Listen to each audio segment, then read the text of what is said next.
We have the latest on the fallout from Hurricane Harvey and how it's affecting gas prices nationwide. Plus, we give you the details about a bedbug problem in northeast Kansas. And we show you a true underdog story of the first woman to throw a touchdown pass in a varsity football game. Get those stories and more starting right now. Good evening and thank you for joining us for 13 News at 10. I'm Erica Hall. We've got some mild weather predicted for the next several days, but how long will it stick around? Peyton Sanders is in the Weather Center to let us know. Hey, Peyton. Hi, Erica. Yes, mild weather through the next few days. Actually, our temperatures are going to be warming up as we move on through the day tomorrow and Labor Day itself. Our high temperature is going to be back in the 90s for everyone through the next couple of days. Heat index value is going to be close to the century mark for Labor Day itself. Some changes, though, arriving as a cold front pushes through by Monday night. That'll bring our next chance for some showers and thunderstorms and some much cooler temperatures by next week. You're definitely going to want to stick around for this forecast, and I'll have it coming up a little bit later. All right. Thank you, Peyton. President Trump is back in Washington after a whirlwind trip to Texas and Louisiana where Harvey caused major flooding. The mayor of Houston has issued a mandatory evacuation for some areas where homes remain flooded. Danielle Nottingham has details from Houston. Hundreds of supporters greeted President Trump outside of the National Guard Armory in Lake Charles, Louisiana. Mr. Trump was there for an update on the ongoing response to Harvey. Earlier in the day, the president was in Texas, comforting hundreds of evacuees at a shelter.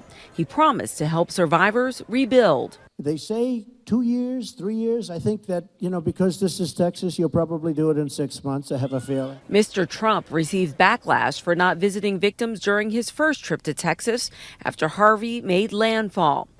This time, First Lady Melania Trump and the president handed out Red Cross kits and served meals to families. Everything's going good so far. It's running smoothly, as you can tell. While Houston starts its long road to recovery, a day at the ballpark is giving this community a much-needed break and a way to show support. The Houston Astros gave away thousands of tickets to people in area shelters, and fans donated supplies and money. My immediate family was fine. We were so blessed and so lucky. We just lost power for a little bit. We've got some family and friends that were displaced, so we brought them to our house. At the Lakewood Megachurch, which has become a temporary shelter for evacuees, people attended a benefit service. It's a blessing for me and us to get out there and help people. A devastated community is beginning to heal one day at a time.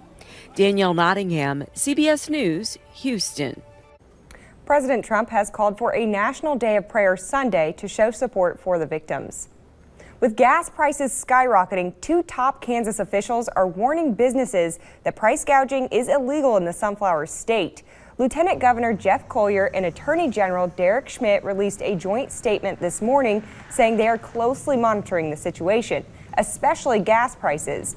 Colyer and Schmidt point out Kansas law considers increases of 25% or more suspicious and subject to further investigation.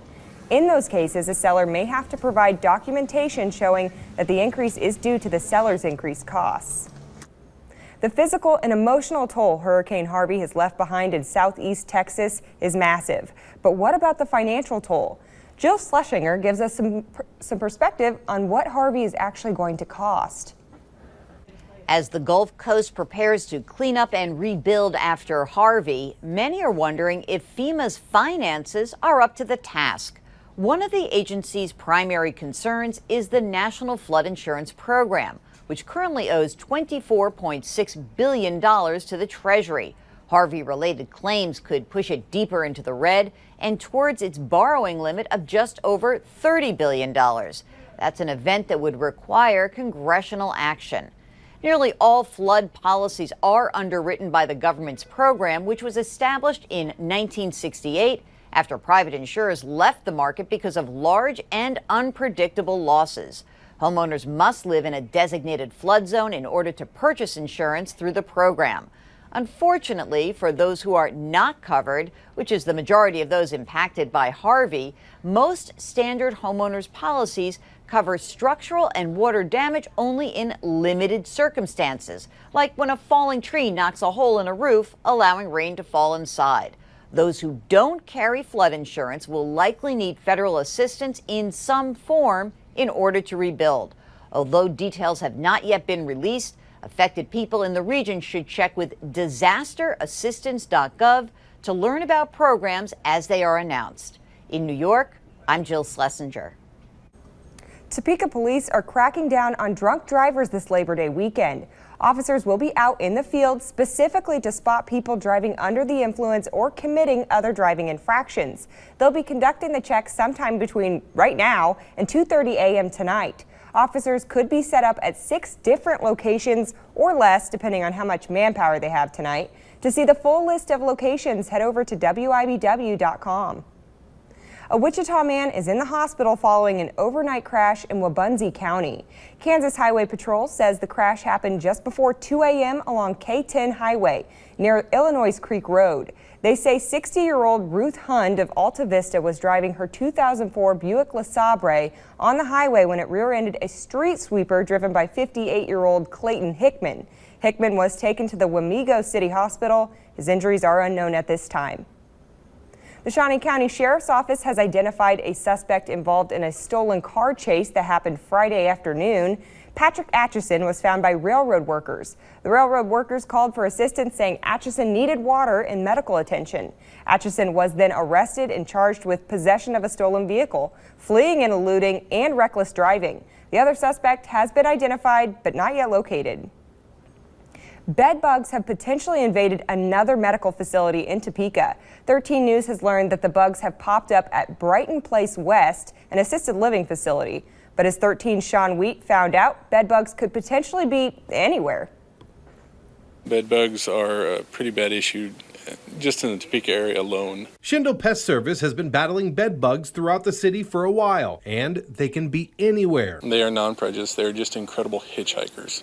Doesn't matter if you're in the changing rooms at a location. Doesn't matter if you're some of the movie theaters have had them in there. The Topeka VA has also had several reported bed bug infestations in the past year. Now a report of bed bugs at the assisted living center Brighton Place West. Pictures sent to 13 News show the bugs in seat cushions used by patients at the facility. Davidson says even the cleanest home or business could fall victim. They will kind of crawl towards you, get on you. They'll hide for a little bit until they get home with you. They like to be where you sleep. Some other areas to watch out for are hotel rooms in the head of the bed and couches. Put your luggage in the bathtub and use a flashlight to look in all areas before you unpack. We're going to be inspecting around the seams and the folds that would be closest to the human, which would be right around here, maybe even the bottom of the couch underneath where the legs are.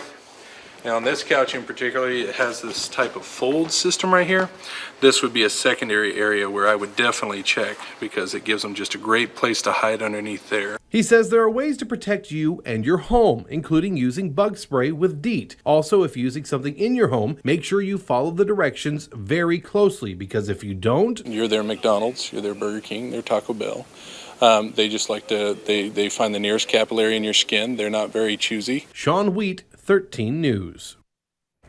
Right now, Schlendel is booked for the next 2 months. He says there are ways to get rid of them temporarily while you wait for professional treatment, including using a steam machine and just vacuuming. 13 News contacted Brighton Place West with questions about their bed bug issue. We did not receive a reply.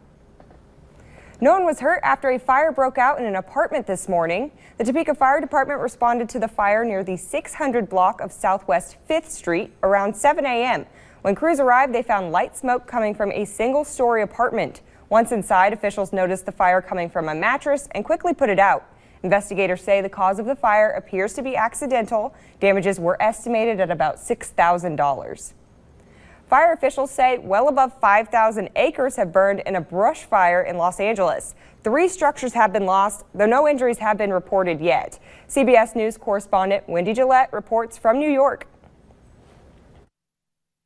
A man used a towel to try to fan away fast-moving flames creeping ever closer to his Los Angeles home. Several times he ran away but then returned, watching the fire devour his yard as firefighters dropped water from the sky. The fire destroyed several structures in the area, fanned by erratic weather and wind. The wind can change directions. It can go 180 at 20 miles per hour within a few minutes.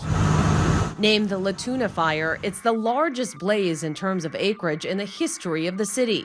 Mandatory evacuations were issued to hundreds of residents. All it takes is just a little bit of wind, and that's it, or an ember to blow. Those driving on the 210 freeway saw the fire raging dangerously close to the road before it was shut down. It's been about 45 years since we've had a fire in this area.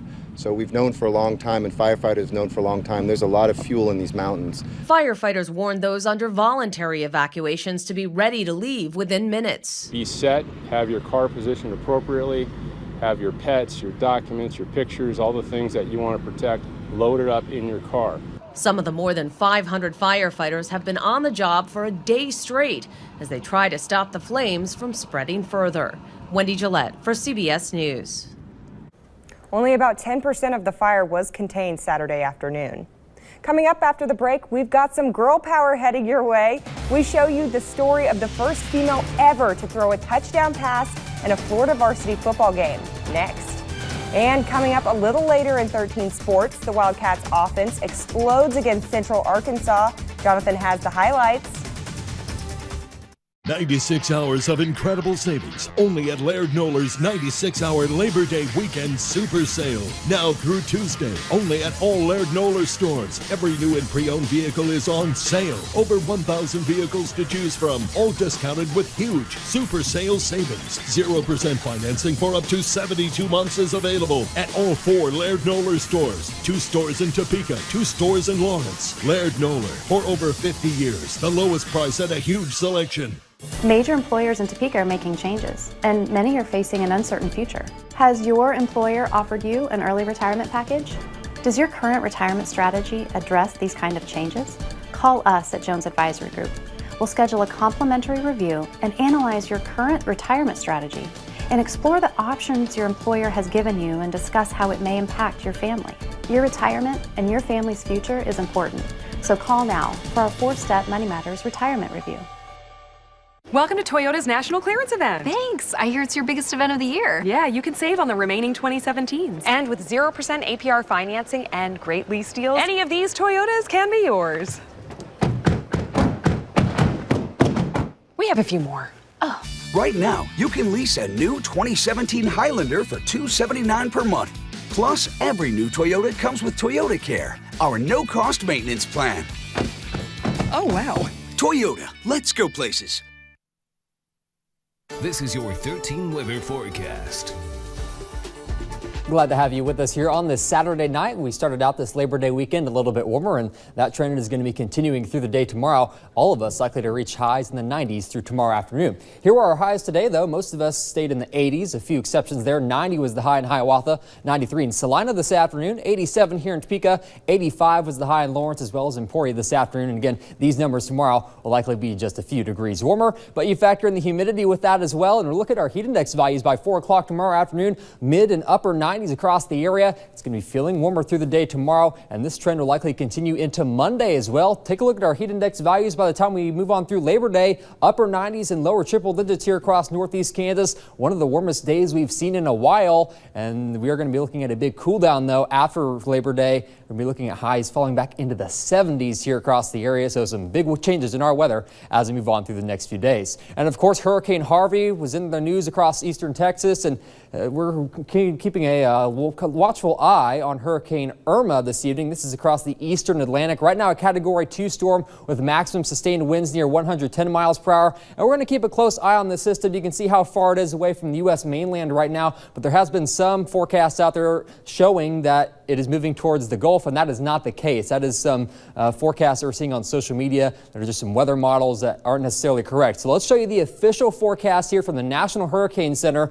This does move it through the next 5 days through Thursday afternoon and increases it to a Category 4 storm, passing near the Dominican Republic and pushing northeast. We can't tell at all right now, still too far out, whether it's going to move towards the mainland, toward Florida, curve out back to the Atlantic or not. But this is something, of course, with Hurricane Harvey, we're going to be keeping a watchful eye on because, of course, our awareness is a little bit higher after all the impacts there from Texas. And this storm is something we'll be watching very carefully as we move on through the next several days.